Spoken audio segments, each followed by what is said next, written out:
testers don't like to break things. They like to dispel the illusion that things work. Kainer, Bach, Pettichord.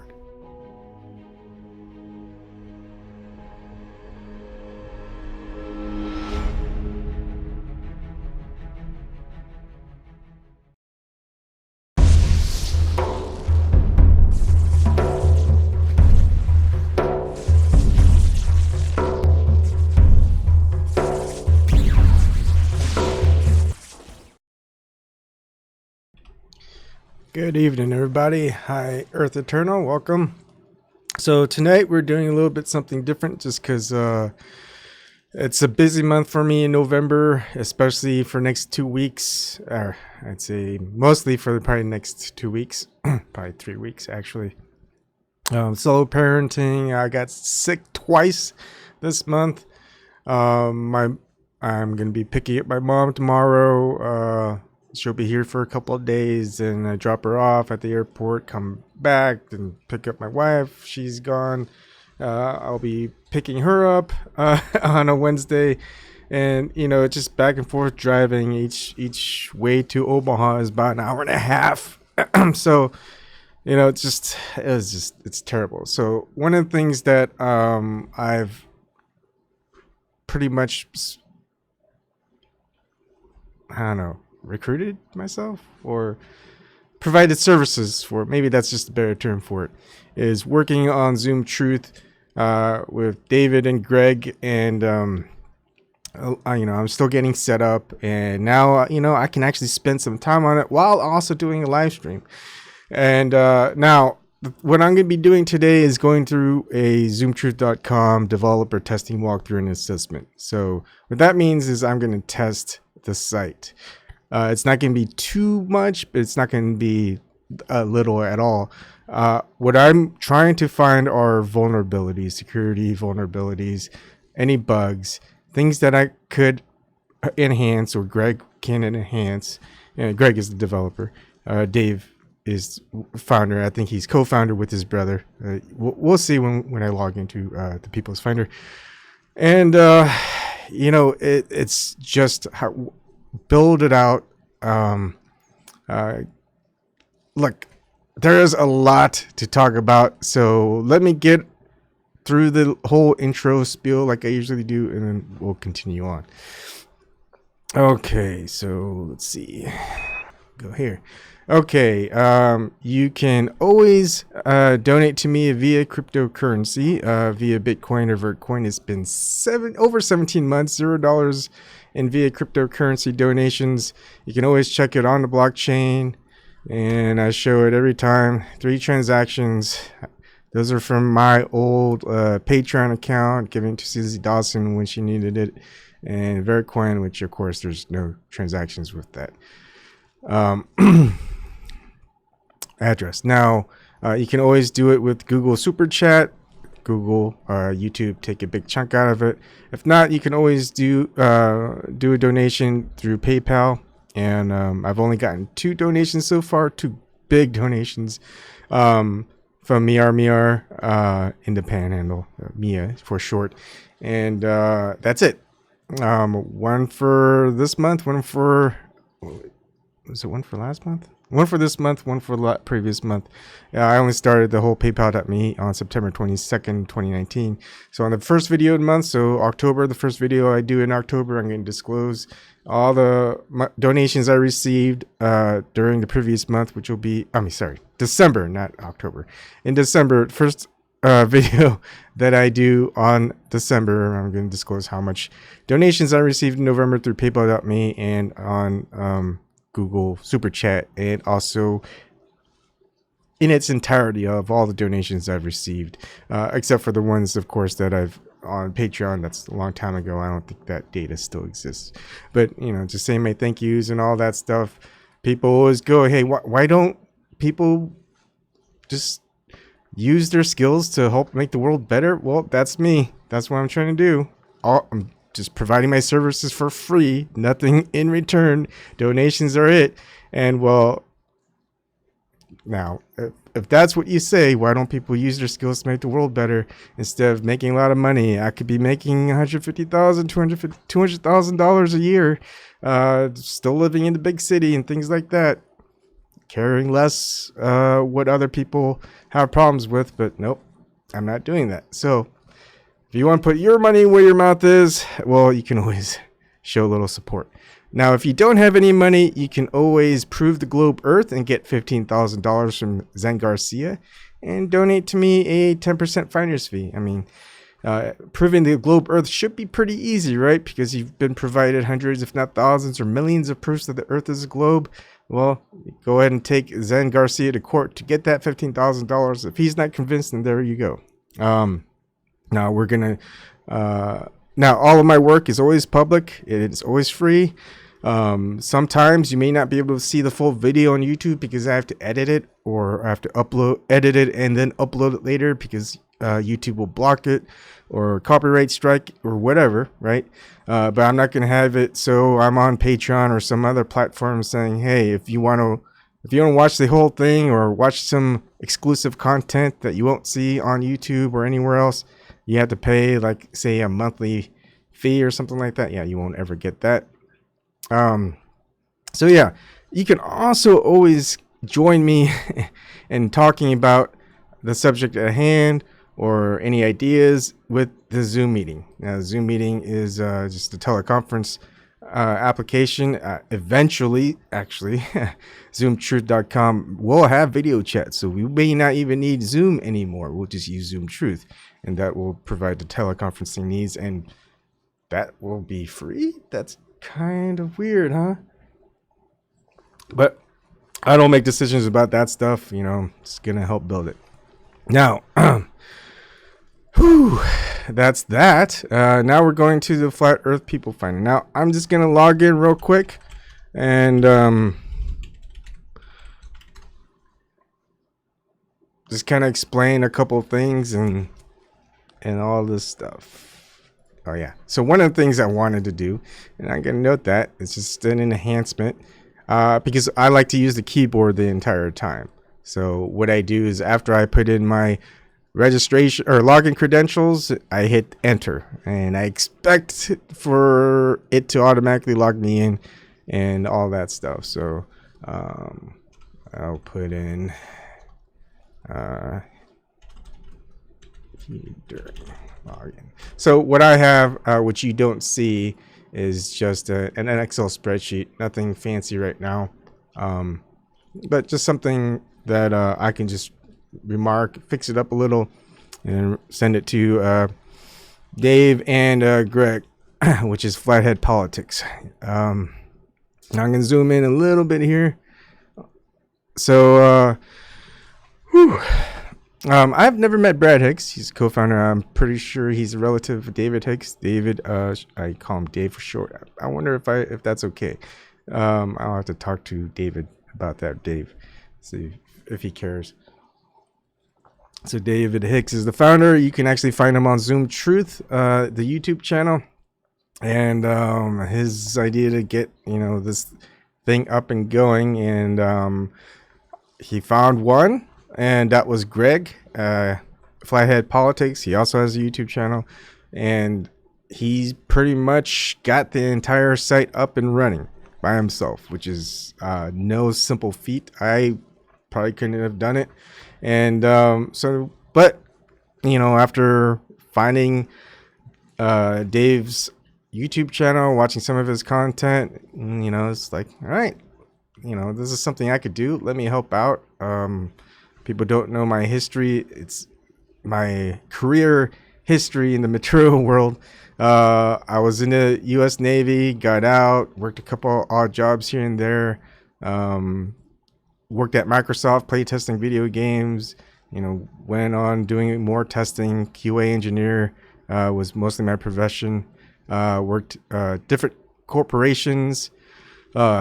Healthcare, I've worked with being a database analyst, data warehousing for a private healthcare, I think, company.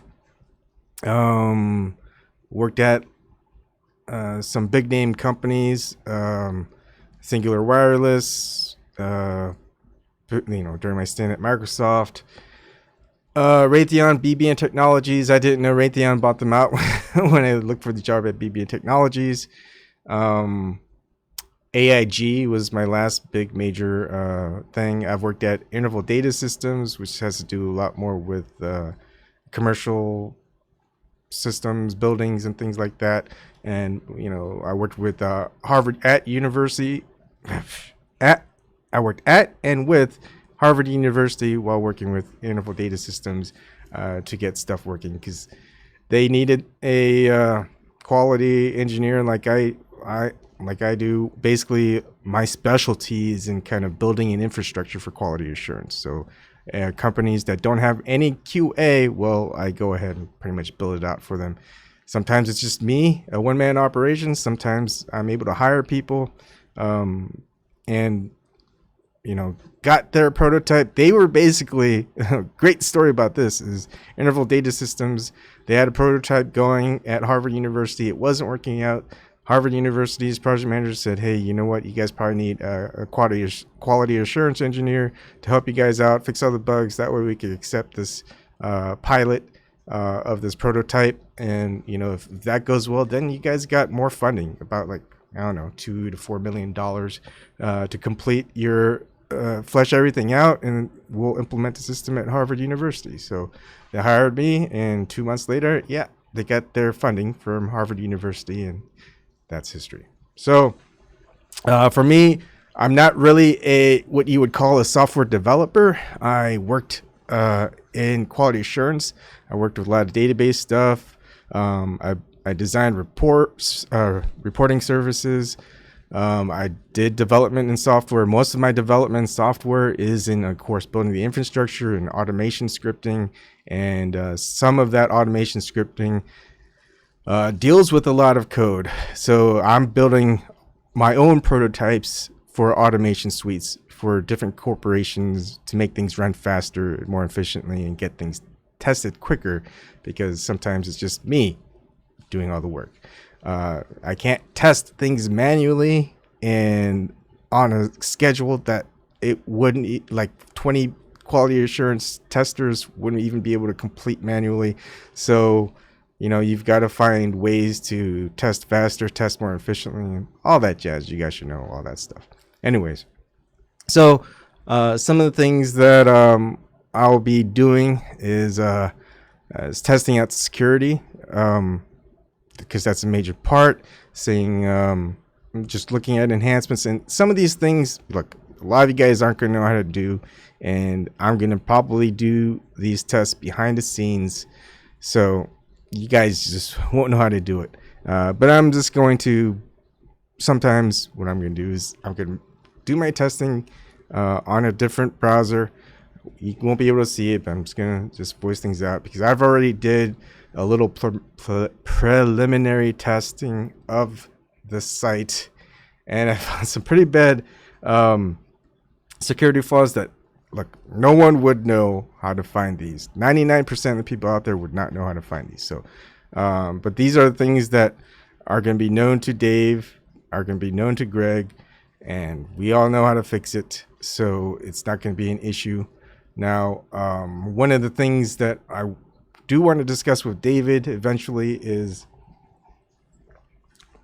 how and when do we decide to disclose potential security risks to the public?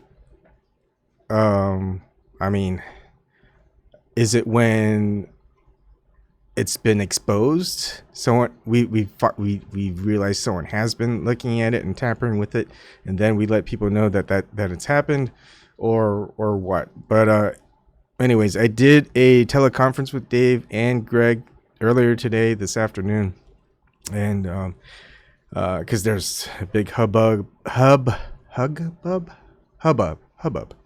with Dave Weiss of Globebusters, or is it DITRH? I get them confused. There's too many Bobs or Daves.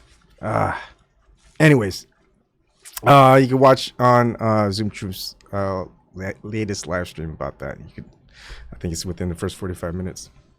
But anyways, Greg addressed it. There's just pretty simple things that were in the pipeline. Again, he's just the one-man development team now. He's got someone else to complement some of his work, and this is kind of what this live stream is about. So one of the things that bothers me is there's no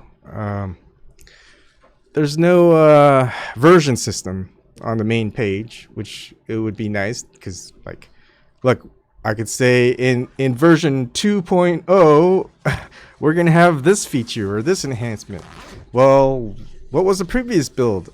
Well, we don't know that. So, you know, this is just a little enhancement that would make things a little bit easier to discuss what's going to be up and coming, what's going to be fixed, maybe give you updates. Like if I click on this thing, there are user notifications and alerts. It'd be nice to see alerts from the administrator and things like that. And maybe other things like, hey, look, there's updates, like there's a version update that occurred. What was in that update? What were some bug fixes? What were some enhancements? What are some new features?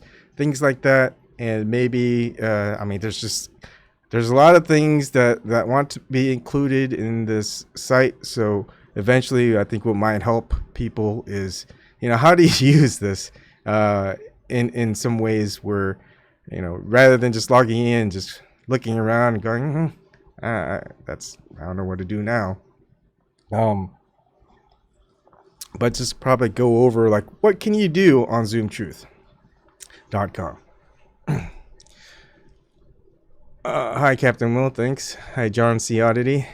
Right. So I'm just going to put a little enhancement for number 2 is have version numbering. Okay. On the main page.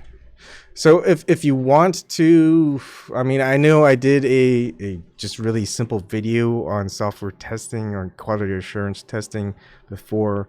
It was very, very basic, but basically the main thing is know the product. So again, this is just getting to know the product a little bit better. I could go and just focus on certain things and pretty much know that I can break it. There are bugs that I've already found. But again, 99% of the people on Earth won't know how to do it. And I'd say of those 99% of the people who would know how to do it, of 99% of people who don't know how to do it, I'd say that 80% of those people that don't know how to do it wouldn't even understand what if I even talked about it, what the hell I was talking about.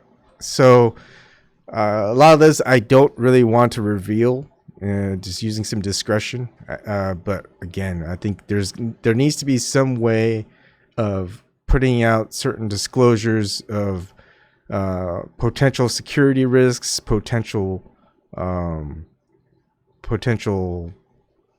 issues that users might face. And I think that should be communicated to the public. Private corporations do that with public disclosures. Heck, Microsoft, which everybody pretty much hates, Apple too, they do that, and they're private corporations, or maybe they're public corporations, but you know, they still do those types of things. So, you know, if this is a public site built by volunteers without pay, open source and all this stuff, there still needs to be security in mind for the people who use the site. And Dave and Greg are pretty much very trusting people, and that can be a detriment in some ways, especially for the users of the site, because heck, imagine someone says they want to help, they get the source code, they find all these things that they could do, and just make life hell for them and ruin the site. And also get a lot of private sensitive information to private people or to disclose to the public, dox people and things like that. So there's that. Now, if I go ahead and I'm going to have to make sure I put the bug down here.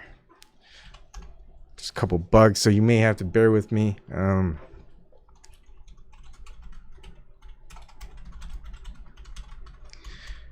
right, that's one bug.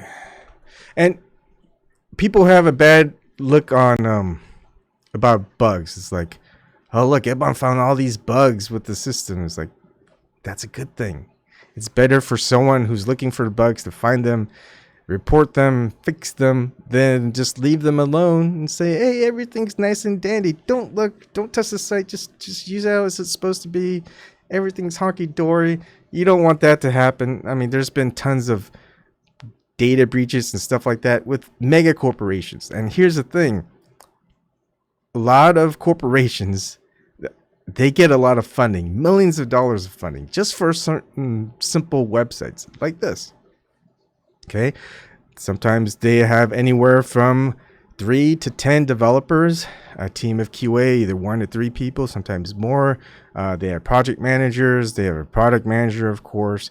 They have hundreds, if not hundreds of thousands of dollars, sometimes millions of dollars worth of hardware, software, packages, software packages, like they'll have like top-notch internet, top-notch security, IT team. You know, they'll have database developers, administrators. Sorry, I don't know why I'm calling them developers. And these are multi-million-dollar corporations. We're battling, creating our own thing with basically almost no money. I don't know where Dave and Greg get the money to, you know, get everything set up. Those are details I didn't ask. I mean, I've got my own private servers we can use, and that's the thing where I'm gonna try to mitigate security concerns with new people working on the site. Like one of the infrastructure things, and I need to add that as an infrastructure for my document. So for example, even though Greg encrypted the web config, most of you guys won't know exactly what the heck I'm talking about. That mitigates some security risks. We don't want people accessing developers who are working open source to access production level user data, sensitive information, things like that. So part of the things that I do want to do is set up one of my private servers, and people can and it's going to obfuscate the data, get fake data onto it. People can make changes to the code. We'll release it on the dev server, test server, test it there. We'll look at the code, see if it's good. There's no backdoors or anything crazy like that. And we'll release it live on production. And we'll also have other things in works. There'll be backups. There'll be rollback availabilities. Say there's a new version that came out, it's really buggy or it breaks or something like that, or someone did implement a backdoor or something like that. Well, you know what, we could just roll back like that and it won't be a problem. It won't mess up any user data for anyone who registered or updated information. So that stuff is going to be in the work that I want to build up, have documentation for new people who want to work on the site. And you know, if you don't have any experience being a developer or heck even a tester or doing design work, whatever, you know, I think what we want to have is just people to being able to train people. Like, I know it's hard for people who get out of college to have the technical skills to get a good paying job. Most of the time they're going to have to work as an intern at some company. Well, you know what? You can help work out here. This builds your programming skills, your testing skills, whatever design skills that you have. People that your corporations you're trying to impress and get a job with. Well, you can show them some of the things that you did for this site. So that's that. So and one. So sorry, I'm writing on my document, and I'm gonna look at chat real quick after this. So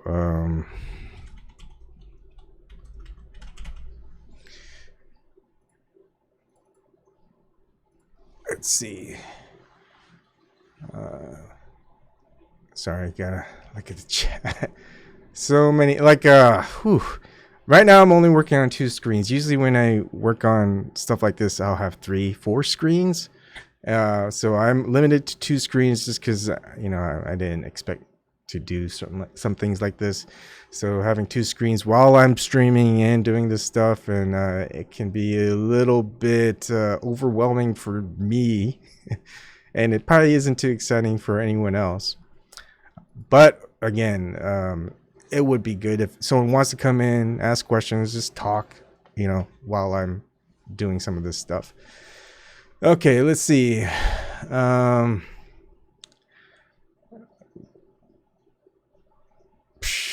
don't know. Hey, baked beans and toast. The plain truth. Is this a dating stream? Let's see.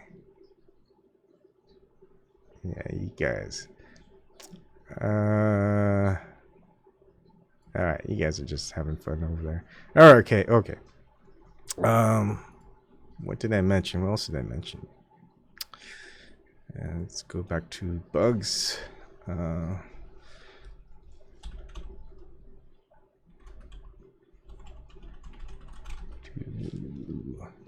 Usually I would say things out loud just so there's no dead silence.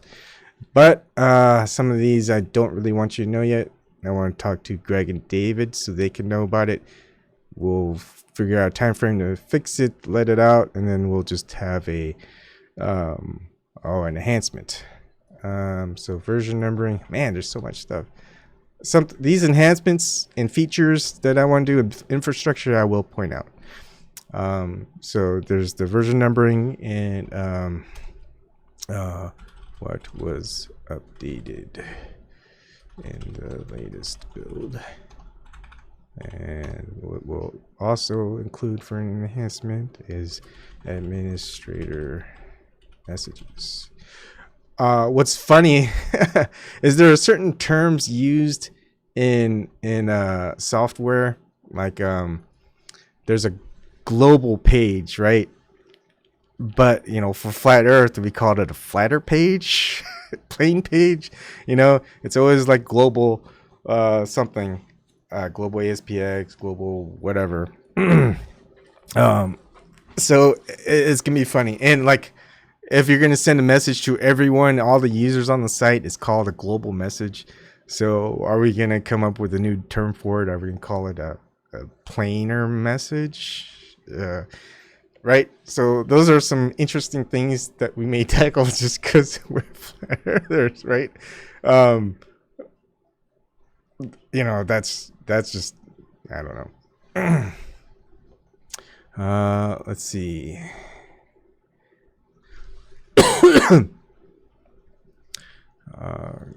Where am I at this? Okay.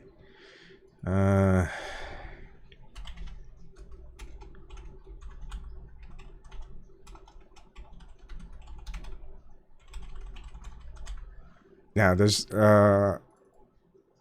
even though you know, I was always one of those people, I didn't want to be like the greatest at one thing. I just want to be good at just everything.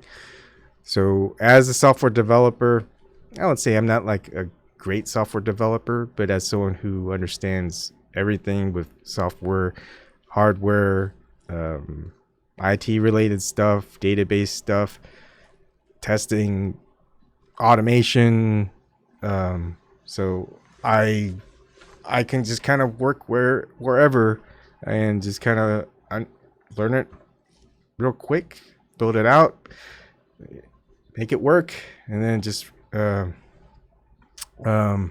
refactor it. That just refactoring just making the code a little bit more efficient and faster and things like that. Less lines of code. Basically, that's what refactoring means. I know I'm talking to a lot of people who, yeah, sorry.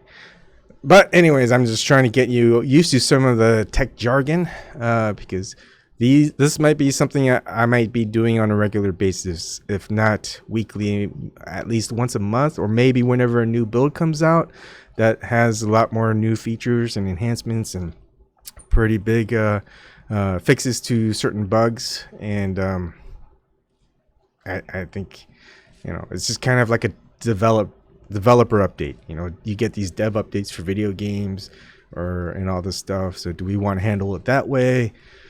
So you know, we'll see. Okay, let's look here. Administrative messages.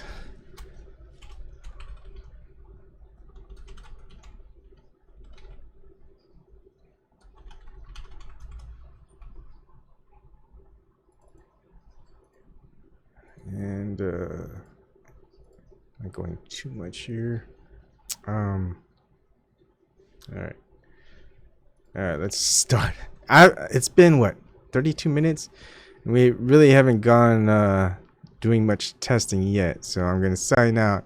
I do no bugs, so I'm not gonna test that part out, but just so if you were gonna create like an account, these are the things that you're going to have. Okay, and terms and conditions should have, if we're going to have our terms and conditions, or else just not have it. So that's just something simple, right?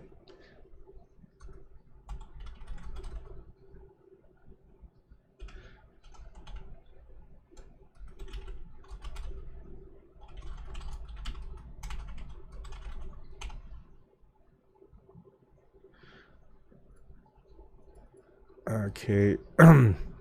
Now, sensitive information, username is really not that important. I mean, some people want to have a username so people know who they are. Email can be sensitive. You don't want people to know your email address. And if you use your same email address in, like, say, a bank login, and you unfortunately, for some reason, use the same password, which I do not recommend, that can be bad, because that means they have your email address. They could try logging into different banks with that same password. They get in, now they have access to your bank account. So these email and passwords, sometimes username, because usernames can be utilized to find certain people. Some people mostly just use your name, first and last name, or whatever.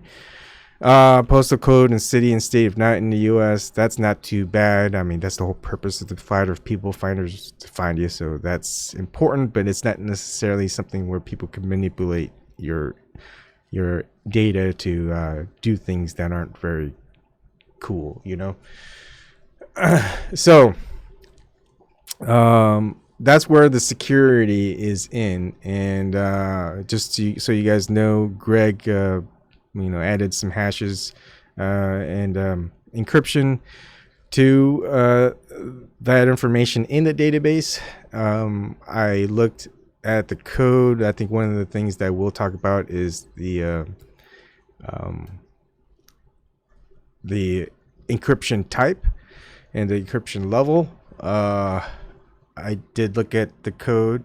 I was cheating a little bit and saying, okay, we're gonna have to look at that and change it, but those are easy things to change, really.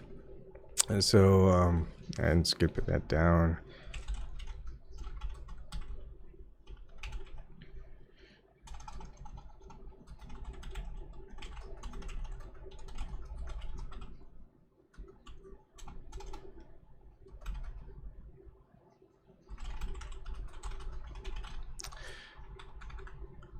Now, aside from the email and the password, when you actually create your account, and one of the things that I would end up doing here, which I'm going to test it out on another browser, so you guys don't know how to do certain things which are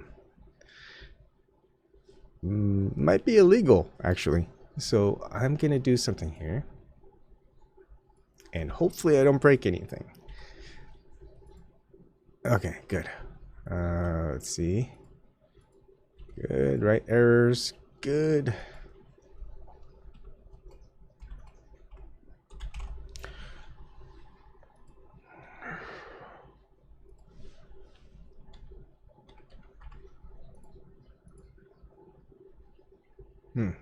Okay. That's good. At least that's not an issue. However, it should not accept that. All right, so that's something to have.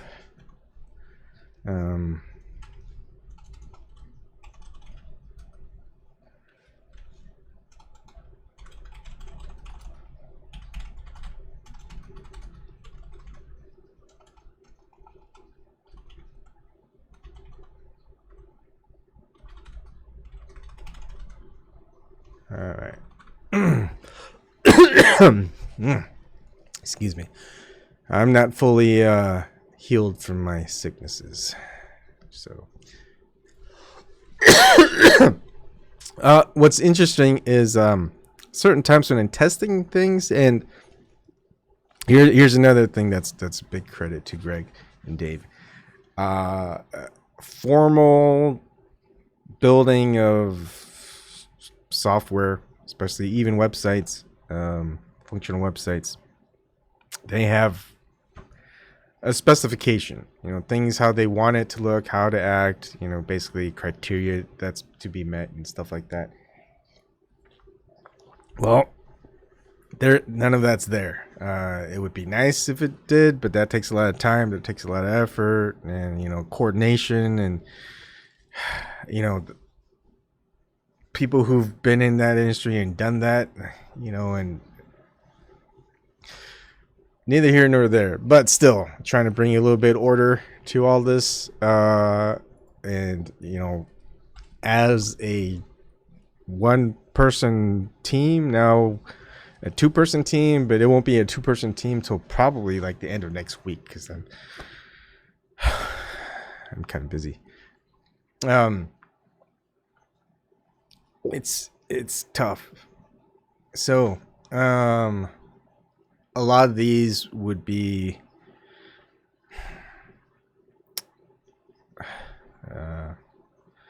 things that would be postponed. So within a team, this is where a project manager comes in handy with developers and quality assurance. There's a triage.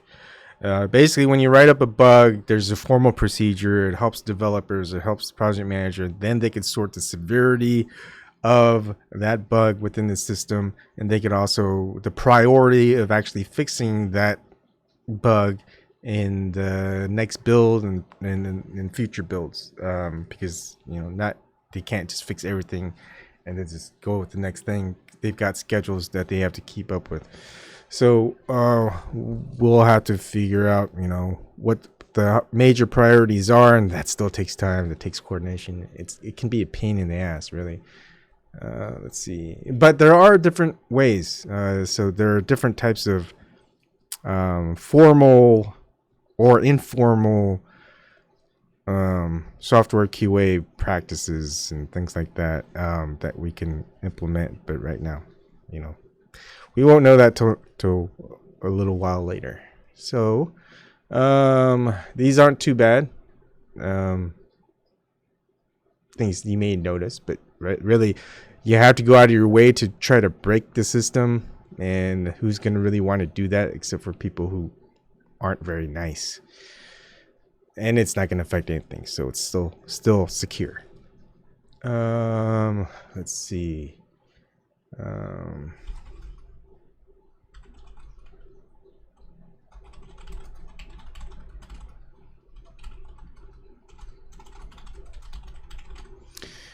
All right, where do I want to go next? All right, so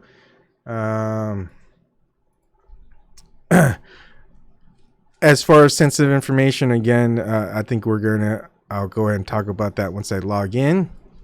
And mine is son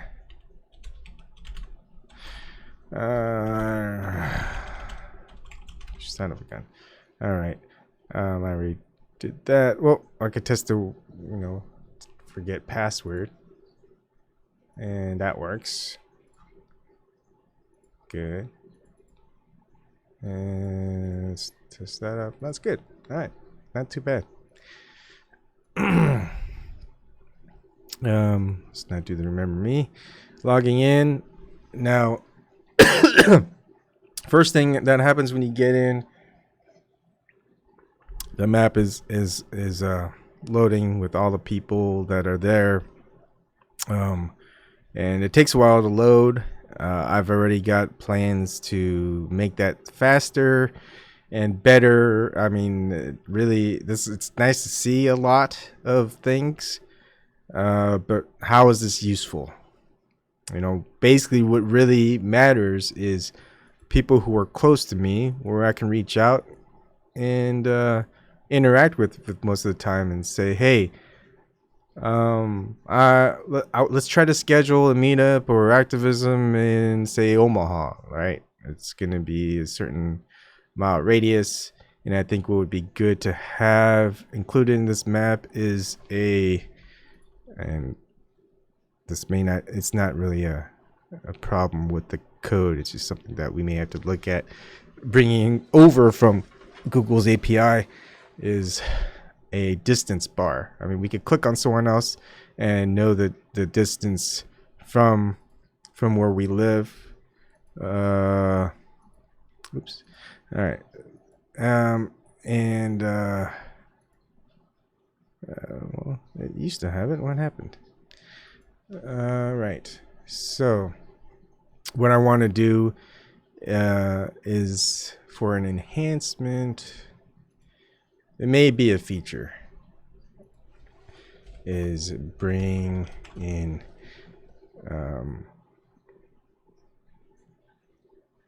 a distance bar. I guess in miles. That way you get a good sense of just how far things are, and also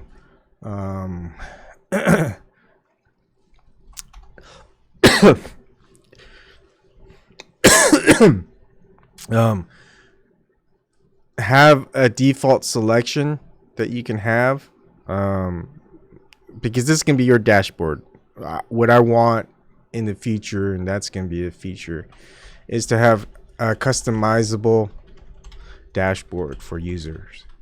So we'll allow customization to occur, so you can have it start out with certain terrain, satellite, distance, etc. that you put in. Just like here, I can work on my profile and messages, account settings, and more, and things like that. I think, and some of the stuff I may not show again yet. So a customizable dashboard. 2, I don't really like white backgrounds. It's just too bright for me. I mean, I don't mind it, but when you see me on when I'm doing stuff on YouTube or something like that, I prefer, or Twitter, I prefer the dark background.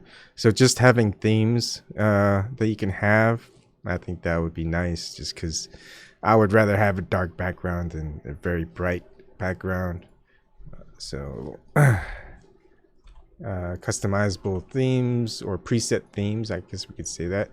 Preset themes, that will make things easier.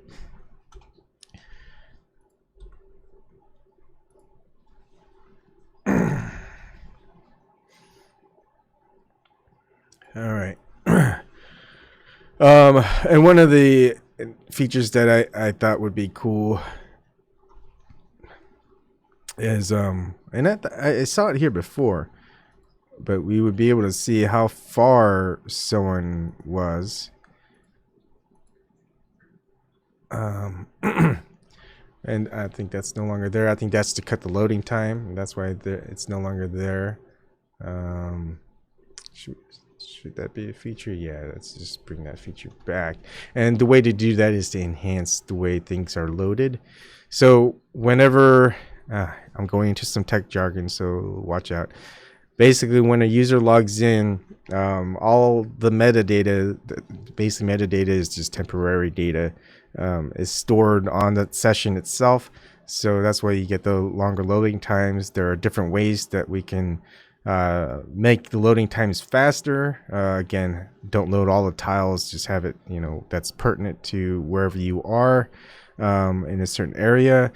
You can compress and uncompress. I think that's just a little bit more time consuming. One of the ways that I like having things is having all the metadata stored in the database, and just have a schedule on that database. Look for any changes that they need with Google's API to do a check, and if there is a difference, we'll just update that data or insert that new data, or just do updates there. And then on user session, when they first log in or if they register, well, you use that as a trigger to update the database, or you insert new user info into the database. That way, when you get to the landing page, it's instantaneous. You don't have to wait. All the information is there. And then after that's loaded from the database, heck, maybe you can do a metadata check with the API, and then it just adds the stuff later. So there's millions of ways. I won't say millions. There's multiple ways of making things faster and more efficient and things like that. So that's in the works. What do you let's see, faster dashboard maps. And what I liked was the distance to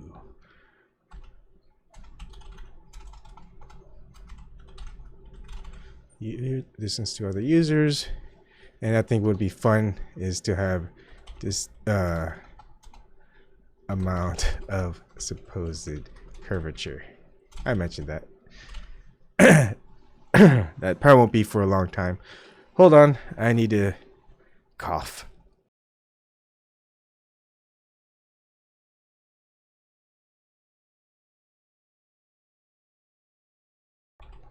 Okay, hold on, let me look at chat. Is the site safe? Yes, I'd say it's pretty safe. You'd have to be pretty good at, I don't even say hacking, cracking. But hacking is the term that everyone understands. You'd have to be pretty good, know what you're doing to find it, and I would say less than 1% of the people in the world understand how to do it. And at most, it's not like they're going to get social security data. It's not like they're going to get your first and last name, because you don't input any of that there. I think you may input your first and last name in your, well, let me see. Do people do that within the my profile? So let me see. Did I do it? I think I might have.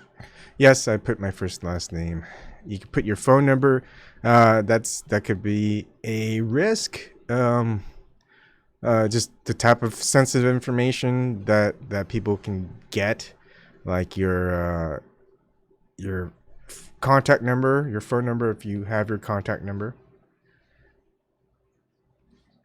Your first and last name, because sometimes your username is going to be different, and your email address, and password. But password is pretty secure now, so it's not like they can really figure it out unless they're able to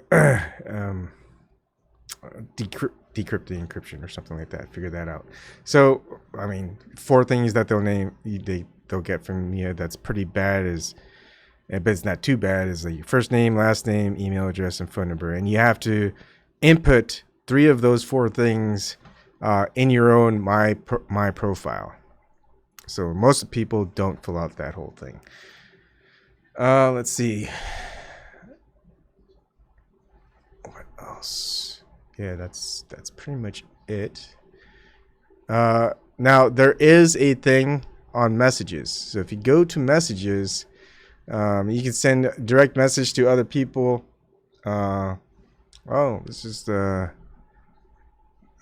I'm Mr. Sandman. That's Captain Whittle from Lithia, Florida. Hi. Now, the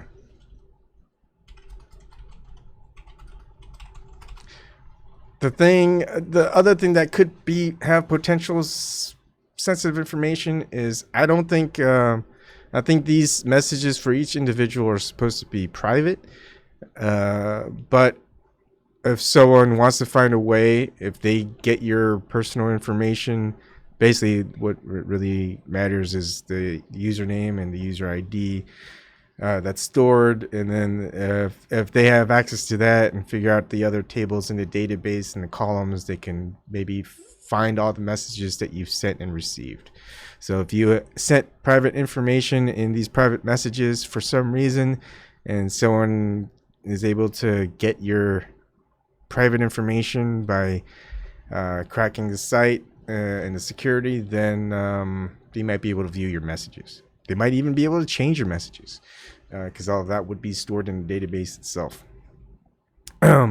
So if people really know what they're doing, they really want to cause harm, they can do so. And I'd say less than 1% of the people have that technical ability. So I'm not too worried about the site being insecure. Just leave it at that. But again, this is something that's going to be addressed and fixed and upgraded while I'm working on this site. And I'm pretty sure Greg knows how to do all that too. First major part is just finding out, and the next part is fixing it, and the next part is beefing up everything, and the next part is adding more. You know, it's just layers upon layers. It's just like trying to stay warm in the winter. You can wear one big coat, sometimes that won't work. Best thing to do is have layers of protection. So the best security measures is to create layers of protection, and we're going to do that layer by layer. I think for chat, as far as here, now this is the public chat. I think what would be nice to have as an enhancement is just have messages as being private messages. So it may be on a different little area, because maybe sometimes you just want to direct message certain people and not have it known to other people or something like that. Just like in Twitter, you want to send direct messages instead of just tweeting at somebody. So just a small enhancement there.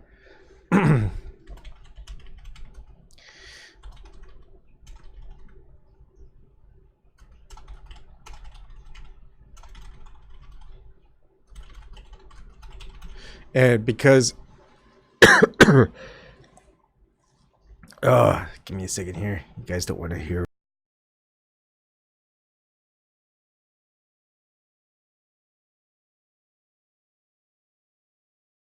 Ooh, all right. Still got a lot of fun. Another thing, if we are going to have private messages, we might want to add another layer of security to that with some encryption. I think that's kind of low on the to-do list, but something you might want to do.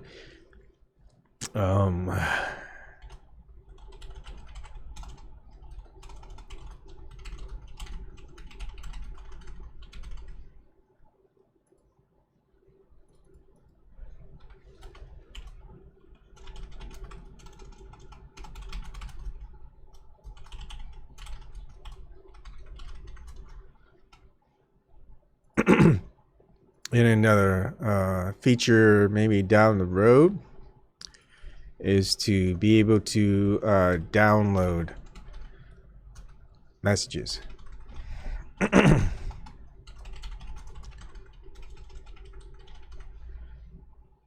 And because right now I don't know how many messages a user will be able to store, and maybe if there's going to be a limit to the amount of messages a user might have,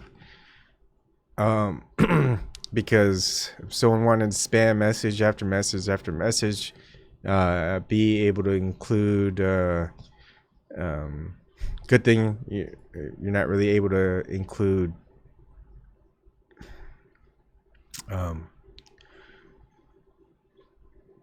attachments, you know, like pictures and photos and stuff like that. You can easily bog the system down just to create trouble for the site.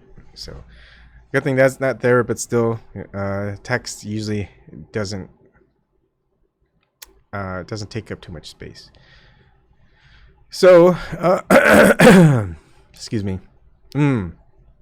Also something I just looked at and figured out could be another security measure. You do have links to Facebook and Twitter. So if you're already logged in, usually it's not. I mean, it's just something I'm gonna have to look into the code. So, but of course, security-wise, if they're able to access your account, they can access your Facebook and tweet. Of course, they should be able to ask you to log in. But where, I'll have to look where that session is stored, and usually that session is stored within your browser.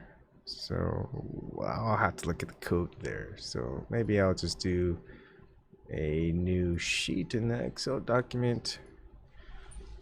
Things to look at, which will be redirects.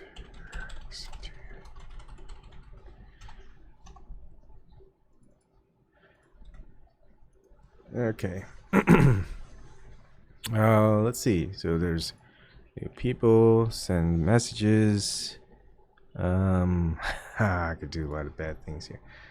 Let's see. I want to test something out here.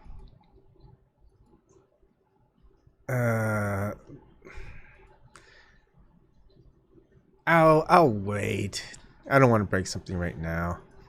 And you guys, if I show you it, you'd see it. So let's not worry about that.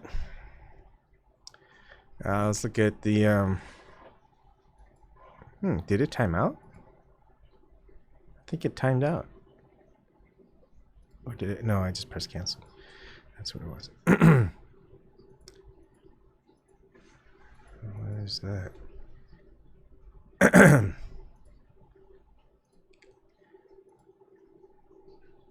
Woo.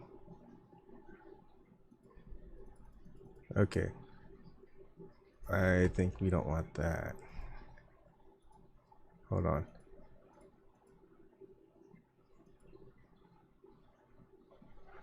Yeah, we don't want that.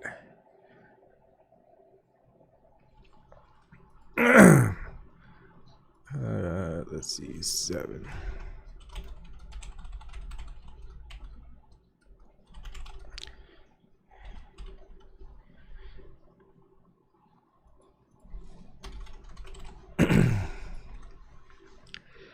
Oh man, I get a lot of phlegm. Give me a second here. I'm gonna have to.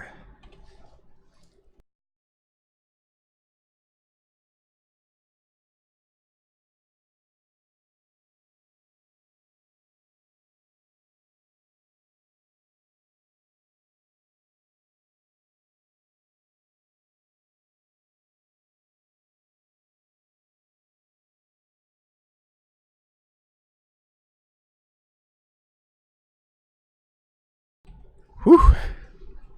Pretty bad. Here we go. Let's do some more here. Let's look at the meetups. And some of it's longer, so just a little bit of I mean, it's just the size, for example. And that's the one thing you could check. These are just visual enhancements. It's not too bad. That one's going to be looking at 180% zoom, so you guys can see it. So but certain things, I don't know how much you can put in here, how much text, but maybe have it so it goes over, because there's a lot of extra space here. Other enhancements is have a sort order for date, and this does not have. I'm assuming that this is all based on the time zone of where I'm located at. So actually having that specified would be good, just so it's clear. Because say I'm like right now I'm in the Midwest, so I'm in Central Standard Time. So if I'm going to California, in Orange County, is like, hey, I might be able to go to this meetup, and it starts at 4:30 p.m. Now, is that 4:30 p.m. Central Standard Time, or is that 4:30 p.m. on Pacific Standard Time? So, and then when I go over there, and I look at the event timing again, is it going to change based on my zip code, based on where I'm, where my user session that the server looks at says, hey, you're logged in California, so we're using the Pacific Standard Time. So, that 4:30 will end up being 2:30, right? So you don't want to just have to log in just to make sure. So having it specified, maybe it's just based on the time specified here, but then it just mentions the time zone or whatever, right? So I don't want people to get mixed up if they're gonna drive to the next time zone and they're there an hour earlier or an hour late. So that's just a enhancement. So sorting columns for meetups, and then also have time zones for time to prevent confusion.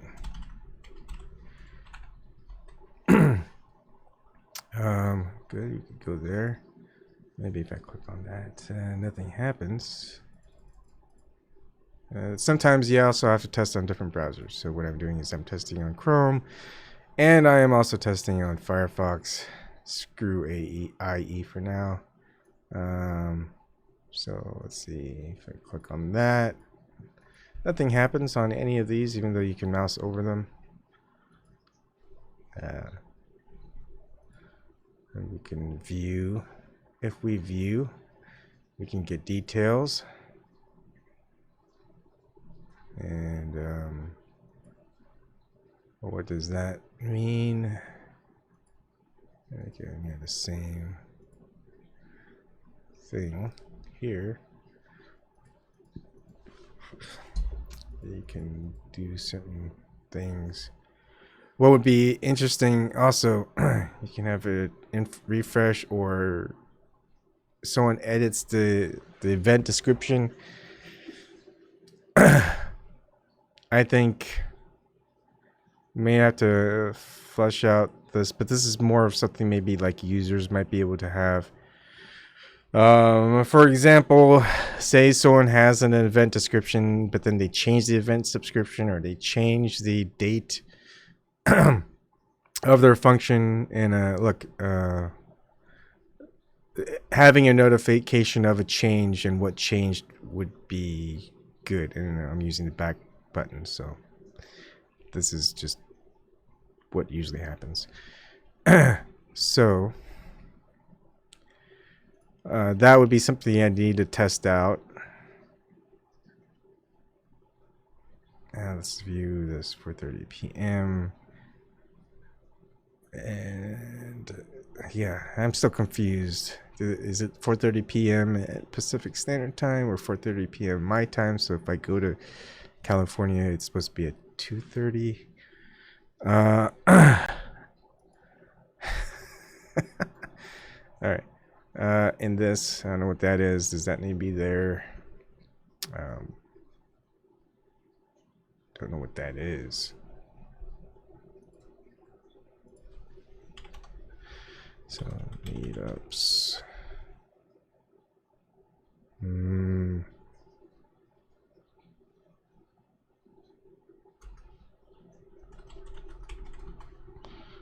Things to look at.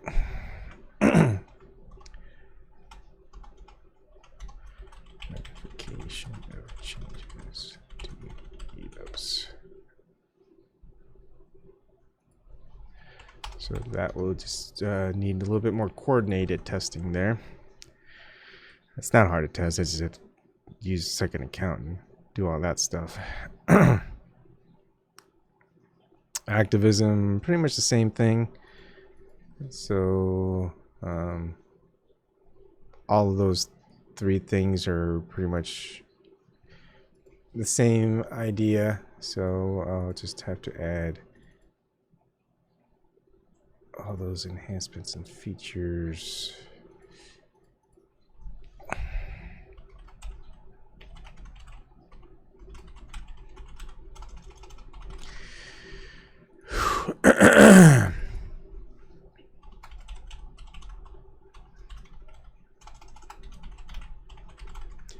Man, I just have a lot more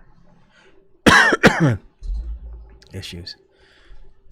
Well, I'm running out of water, and my snack is a banana. I should probably eat the banana. It's when I'm working on stuff. I always end up getting hungry for snacking. Smart food is best. So, and a recharge. Let's see. Let's look at the chat. Everyone have any questions or their own enhancement ideas or features or whatever? You guys are just having your own chat. That's fine.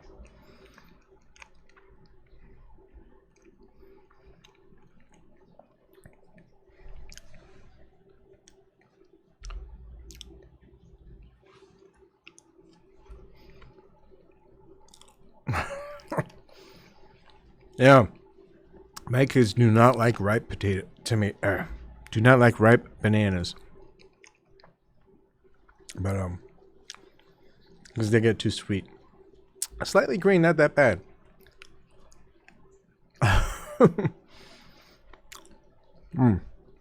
Fruit, oranges, bananas, grapes, apples. If you're gonna go and work in the technology industry, it requires some thinking. Fruit is very, very good snacks. Snacks to have to recharge your thinking. I used to just have bowls of fruit ready. Sweet stuff like coffee and soda, not too good. I stay away from that stuff when I'm working. Unless it's early in the morning with the coffee. But usually when I'm drinking the coffee early in the morning when I used to work,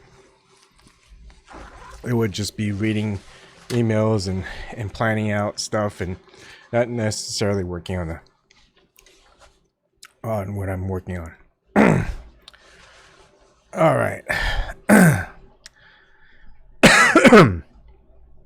There's our banana break.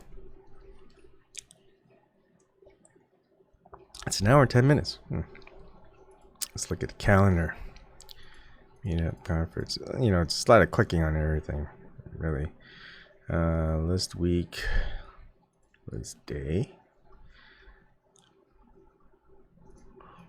A lot of these widgets aren't that bad. Profile messages, chat. Yeah, I don't like that. Doesn't make sense there. Let's refresh. Refresh users. Delete and block. I don't know if I want to do that. What happens? Let's not have that.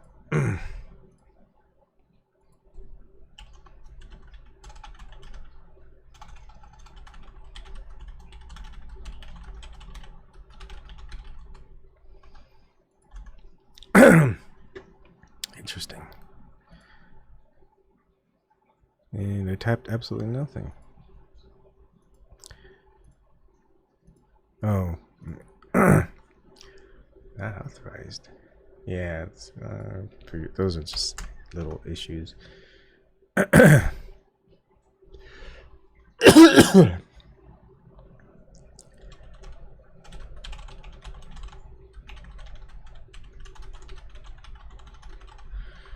gotta sort all that stuff better.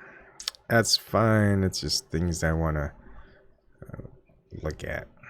And again, this is not like a in-depth testing. This is just kind of exploratory testing. Let's see, Man Dark. Let's see what happens. Oh, that should not happen. All right. Well, oh, and it didn't. So yeah, it's just a notification. Whew, that's good. That is real good.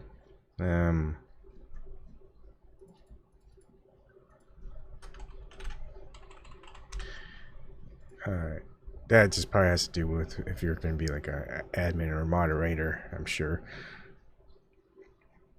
Video chat, we know it's not working. It's going to be worked on. Excuse me. Interesting. There's a lot of things to do there. Media. Recent Flat Earth News. It takes you to the link. Give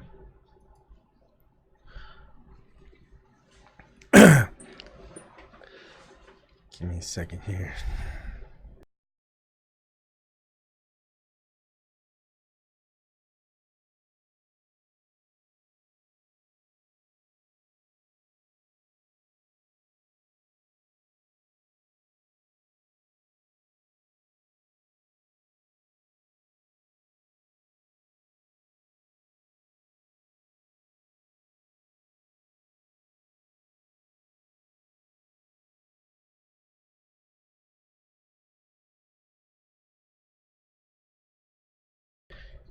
A couple enhancements we could use here, but I'm not gonna worry too much about that right now. This looks a lot better, the YouTube videos. You can tell the difference between the news. You can see that the image icons aren't well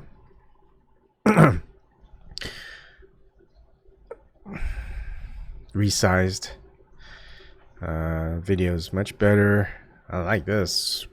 The YouTube videos. I think it'd be nice to have multiple ones, but that's just gonna be a feature. And all this is just taken from YouTube's or Google's API.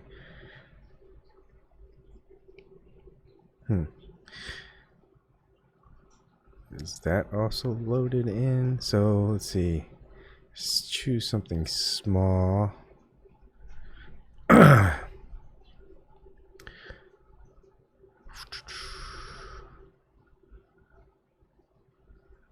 No, let's not worry about that now.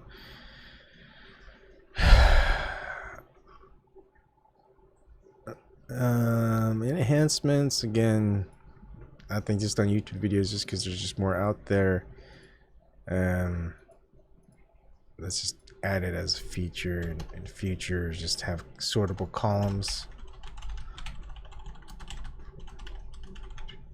for videos.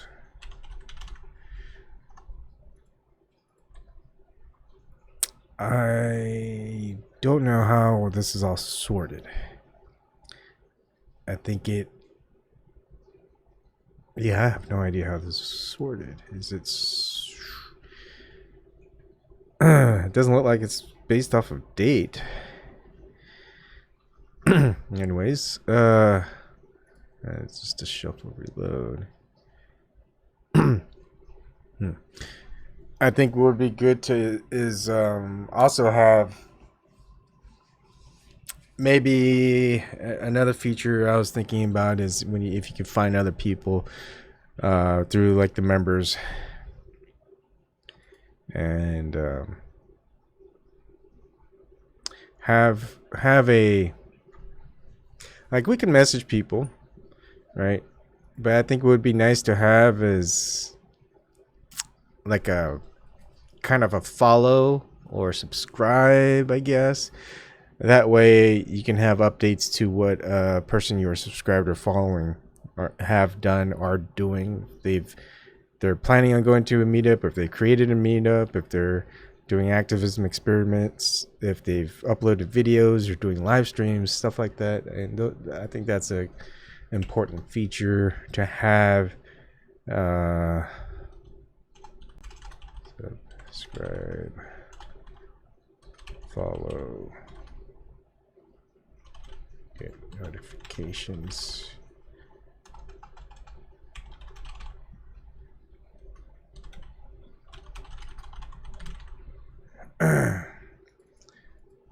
Oops, that's that.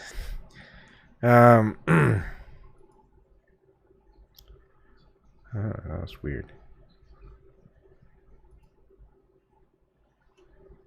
Well, let's see how the search is doing. Good. That's when I joined. Basic map.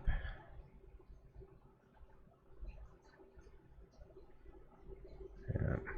And I gotta clear something out. The back button on the browser unfortunately doesn't go back, so that's something that I think we should enhance.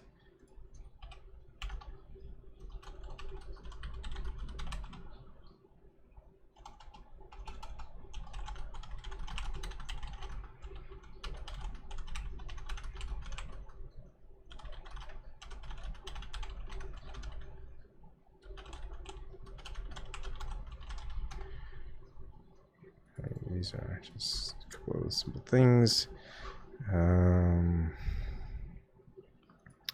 Just do work.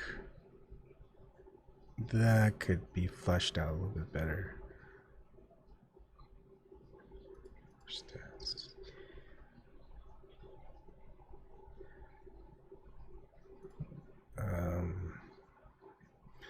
I think incentives can help. There's just a lot of things to do. Loading here.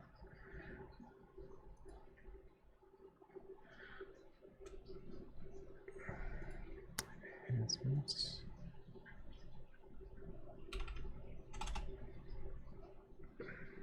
Yeah. No, we'll just write that as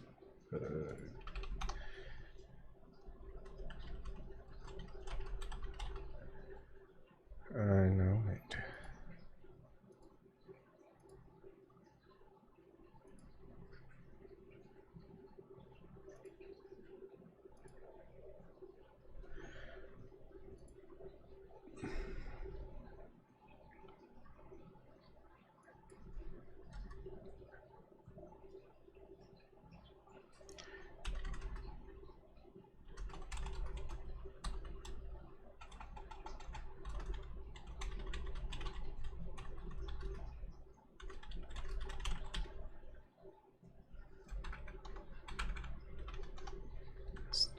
That's fine.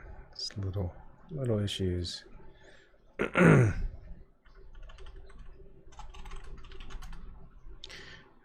could be a pain.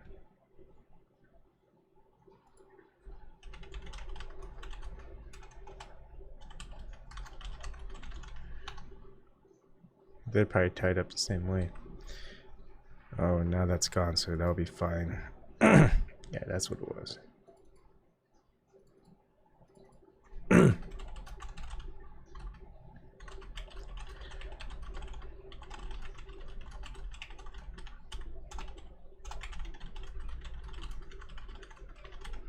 That's probably just based off of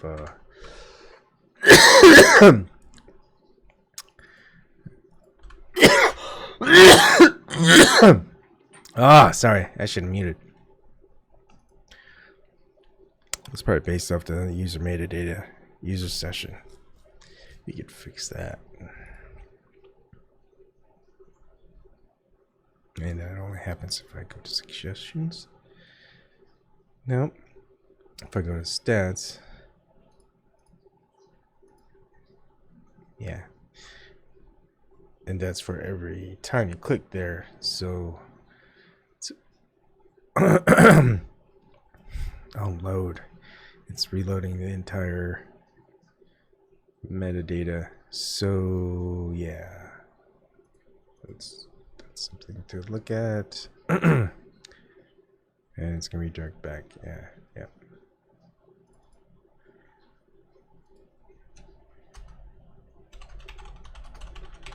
Okay, not that bad. And it's done.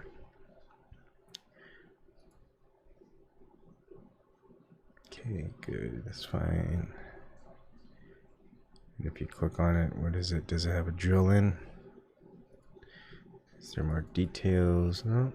So reporting factors. How much detail do we want to have? Does it matter?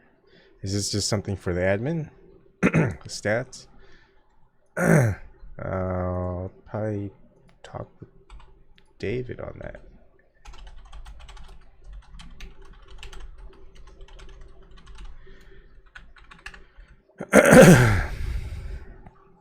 And of course, we shouldn't have. Good. That should just be hidden anyways for not just a basic user. So that's just a... let's call it bug.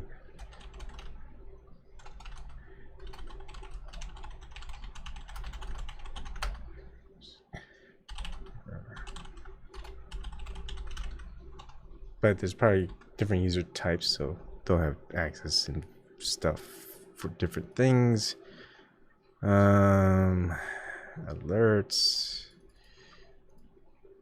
I think when there's new alerts, I think it'd be nice to have like a little extra change of icon. So that's a little bit of a design work too. So let's have an enhancement.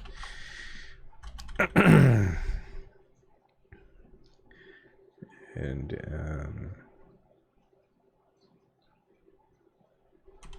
better notification icon for alerts. I guess that's just kind of vague. And more active for new alerts.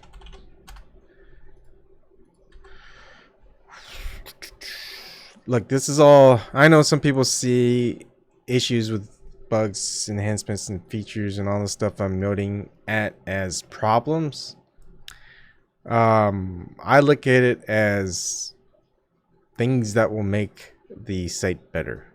So there are problems now, but these problems aren't going to be around forever. Greg has a full-time job, works every night on this for free for like I think 2 or more hours. I don't know, quite a lot. So he probably doesn't have, he's not spending time to test everything from a testing standpoint. Plus, that's not really his specialty. That's kind of my specialty. But now I've got a list of things I can go ahead and look at and fix, because they just seems like stuff that I would not want to happen, right? So I don't have to wait for David or Greg to fix them. I could just go ahead and fix them. I could enhance them. Just pass all this information by David and see what he thinks. Maybe he doesn't care. Maybe he wants that as planned, but not enough time to be implemented. Wants to implement a different way. Wants it to look a different way, and all this other stuff. So it's a lot of coordination. Just like this is just a whole coordination site. I think it would be great. Eventually, is just kind of also have it as interactive ways to coordinate with other people, not just meetups and stuff like that, but actually on their own projects, and just kind of have it almost as a collaboration site as well. That's just in the future. Right now, so the idea of it is to find other people first. Like, what's the basic premise of the site? Find other people. What's the set, like flat earthers? What's the other main basic point of the site? Coordinate events so you could get together. So is that premise being met? Like, and scale 1 to 10, 10 being the highest. Does it work in the way that it's intended to work? Yeah, I'd say for that, yes, it works where it's intended to work. Now, are there possible issues? Contact.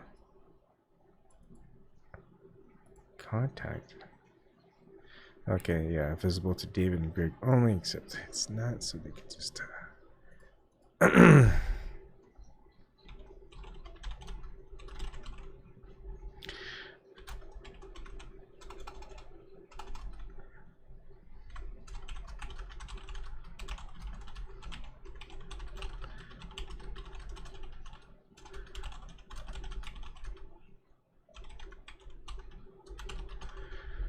Yeah. Oh, that's fine. That's just usernames. Let's see. Give me a second here.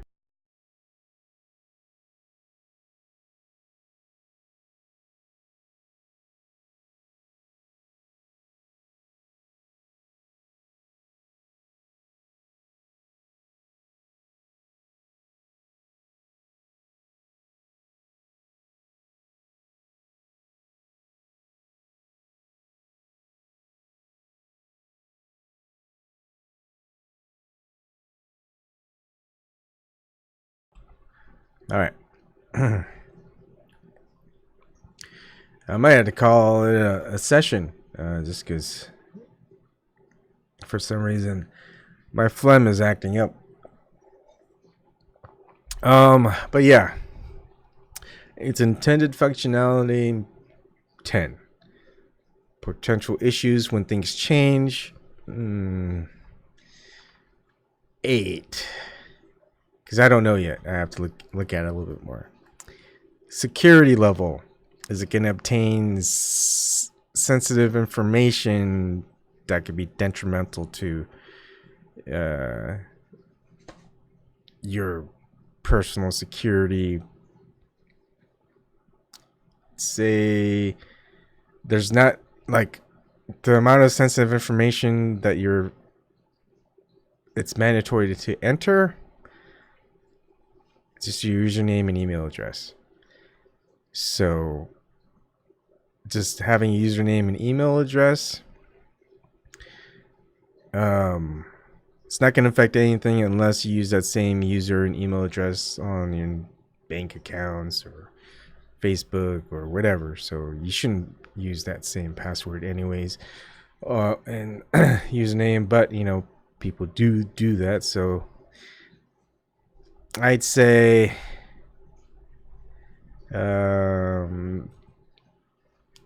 it's a. Are they going to get access to your passwords? No, just your username. So getting that information, so it's pretty secure. Now I've found ways to get around the security, but what's the likelihood of people figuring that out? 1 out of a billion.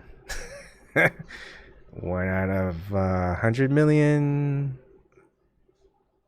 Some really good people may be able to figure it out. Yeah.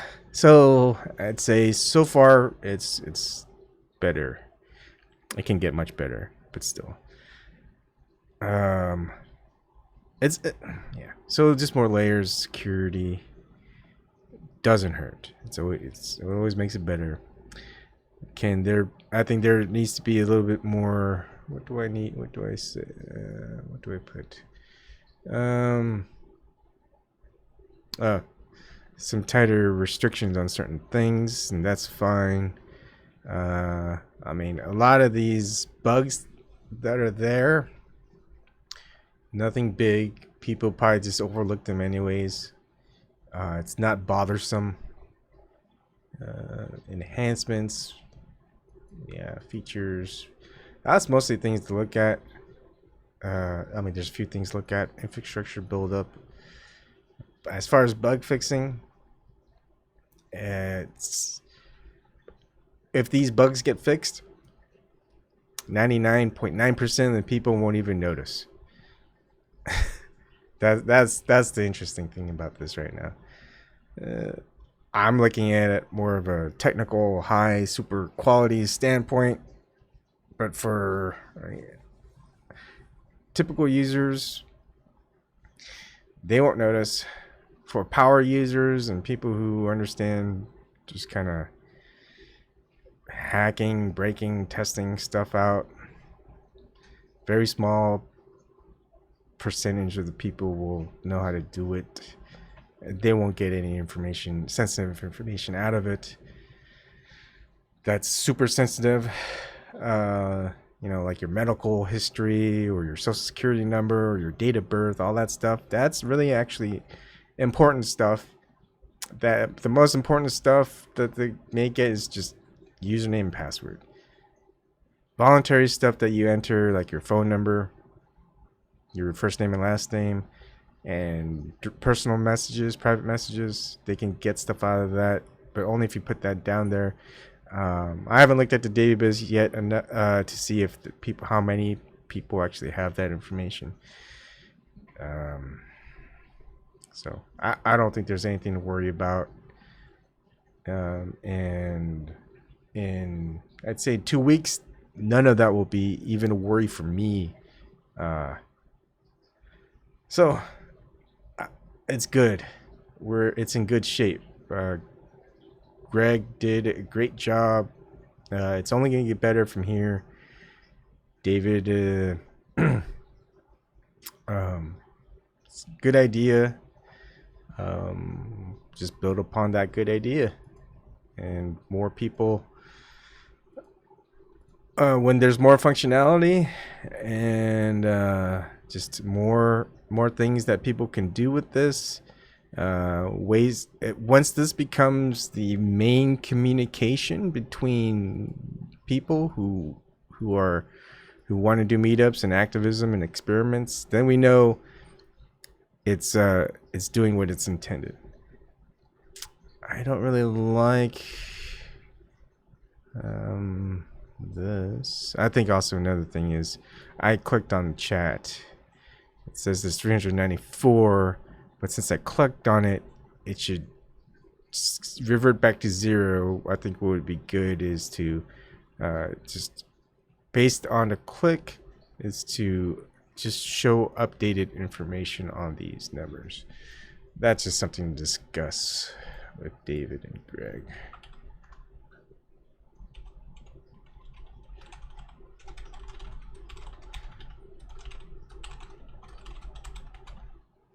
All right. Again, have to reiterate, this is just people with their free time building this thing out for other people to use freely.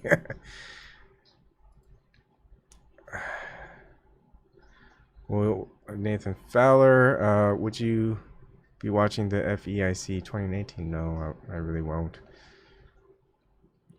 It's once you figure out that the Earth is not the globe, shape of a globe, as pointed out by the system enforcers, it's a personal journey from then on out. You could share your personal journey with others. You could watch others who have a lot of people who follow them and continue on, or go more in depth. But really, you don't have to go very far.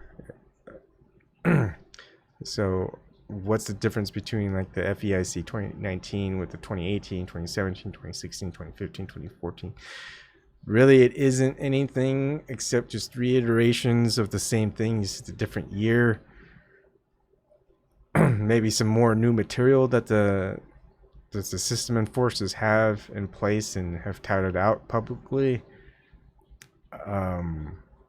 Maybe there are some individuals that went a little bit further, but I don't really see that too much. I mean, I'm pretty much subscribed to the majority of the flat earthers who make a lot of content. And I also subscribe to a lot of people who don't have a lot of followers or subscribers in the first place that sporadically have videos that they upload. And they're stuck at just getting people to wake up to the flat Earth. I just keep trying to go a little bit further. There's more to just the shape of the Earth, and once you figure certain things out, there's just more to investigate that you can investigate. There's more things to focus on in your life and things like that. But it's not to say that there's no importance to flat Earth. So let's see.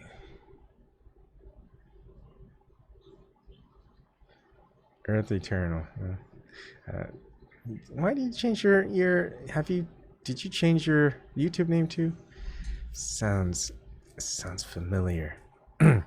Okay, so this is the live stream for tonight. I'm just gonna fix up the format of my Excel document, email it to David and Greg. I'll be too busy tomorrow, maybe the afternoon on Thursday. I'll just kind of show them around some of the issues that I've found, some of the issues that need to be addressed and fixed, and this is going to be one robust system. Like I would be like, I think 1 full month of me working on this, getting a lot of the bugs fixed and some enhancements made and just some things cleaned up. I would love to just invite people to just go ahead and pound on the system, break the system, right? And see how that works. At this point, people who know what they're doing can break things. I could break things on any other site out there anyways. What's in it for me? I'd probably just only, get arrested or something like that. So there's nothing in it for me to do all that. You just have to be a bad individual to do stuff like that anyways. But that's why people like me are around. We're here to do things to prevent those people from even being able to do those things. So it's a non-situation. So hope you enjoyed this. You guys stuck around to chat to each other, so that's great. I like that. And this is also good what do you call it? Because I do things live, and the reason why I do things live is you get a good snapshot. That's the word I'm looking for, of how things are at a specific point in time. So if I do another zoomtruth.com developer testing walkthrough and assessment, say December 12th, 2019, and if it looks totally different, totally cool, then, it's going to be like, awesome. People are probably going to be like, hey, that's awesome. It's like, I'm not even a flat earther, but I want to use this site. Now that's when you know you got something good. So kudos to David, kudos to Greg on this, and let's get things going. The more platforms there are where people could communicate, get social networking going on without the censorship and the enforcement that's found on the mainstream social networking sites, I think the better we get this. So it's kind of like the United States, right? For the people, by the people. At least way back when they founded it. All right. So thank you. I will see you guys another night. And David and Greg, if you're watching or watching later, check your email. All right. Thank you and have a good night.